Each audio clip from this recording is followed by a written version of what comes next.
불교와 친해지기. 불교인 김민희 선생님과 함께하는 불교와 친해지기. 지금 만나보시죠.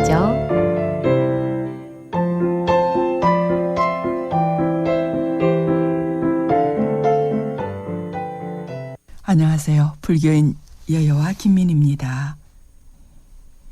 불교와 쉽게 친해지려면 서로 주고받는 말에서 소통이 원활해야 합니다. 그래야 분명하게 전달되고 관심이 생겨나지 않겠어요. 그래서 오늘은 특별하게 전개되는 상황을 전달하려고 할 때 사용되는 용어들입니다. 일상에서도 사용되고 있죠. 야단법석, 아수라장, 아귀, 화두, 그리고 아비규환 등의 말입니다. 어떤 상황을 소개해야 하는데 어떻게 해야 하나 라는 고민에 휩싸이게 될 때가 있죠. 이럴 때는 단어의 격이나 그 단어에 내포된 의미가 남달라야 하는데요. 불교 용어만큼 적당한 단어는 없을 겁니다. 불교 용어야말로 그 의미가 깊으니까요. 먼저 야단법석은 지난 시간에 말씀드렸는데요. 복잡한 장소에서 넓은 곳으로 이동한 후에 법단을 만들고 법을 정하는 일입니다.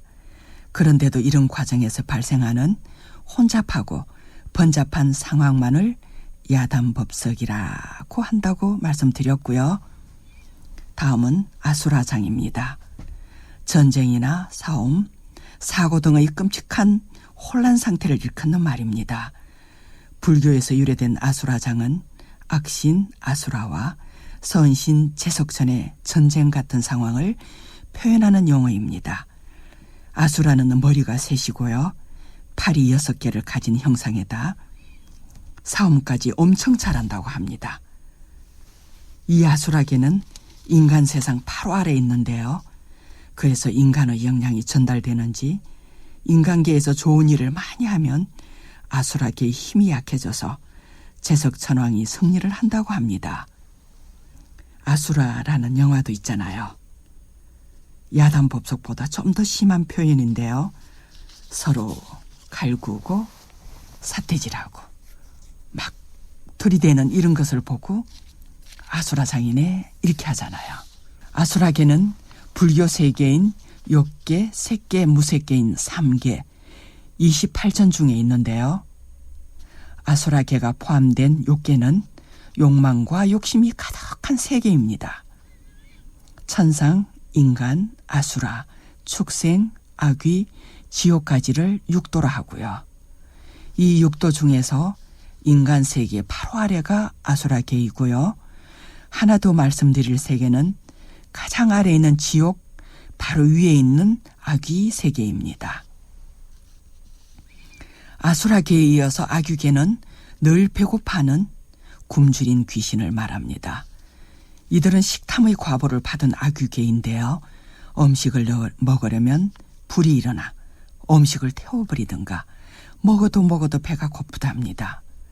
또 아귀의 형상은 몸뚱이는 태산 같지만 음식이 넘어가는 목구멍이 대롱 같아서 제대로 먹을 수가 없다고 하네요. 이런 얘기 들어보셨죠? 이 아수라의 세계에서는 밥 먹는 숟가락이 너무 길어서 자신의 입에 들어가지 않는다고요. 배는 고파 죽을 지경인데 이때 서로 긴 숟가락으로 서로 먹여주면 되잖아요. 그걸 안 합니다. 남의 입에 밥 들어가는 것이 싫거든요. 어떻게든 자신의 입에 밥 넣으려고 긴 숟가락으로 이리저리 전쟁하듯이 밥을 쏟아버리는 등 난리를 일으키죠. 아수라장 같은 아귀 세계인 것입니다. 이러한 아귀 세계를 위하여 사찰에서는 엄청난 노력을 하고 있어요. 그 노력은요, 바로 공양에서 볼 수 있습니다. 공양을 끝내고 바루를 씻은 숭령을 마시고 다시 청수로 바루를 헹굽니다. 이 바루를 헹궈낸 청수를 맑게 관리하여 음식 찌꺼기가 아귀의 목에 걸리지 않도록 하는 것이죠.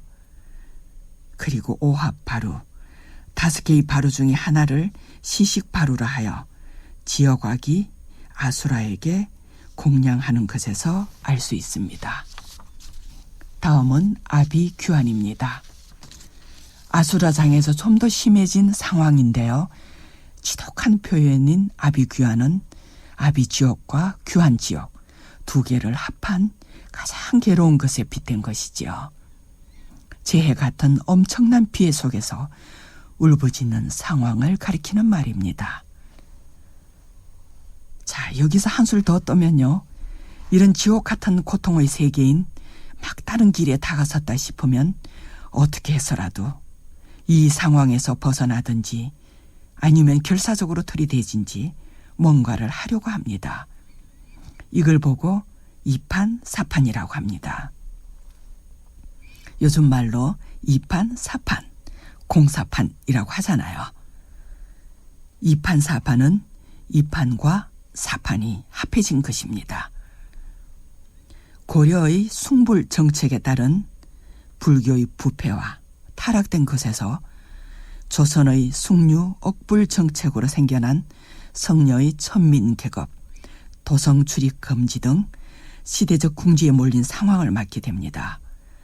사찰을 지키려는 이판과 외부 부역에 참여하는 사판으로 역할이 분담하여 사찰의 위기에 대응한 것에서 생겨난 것입니다.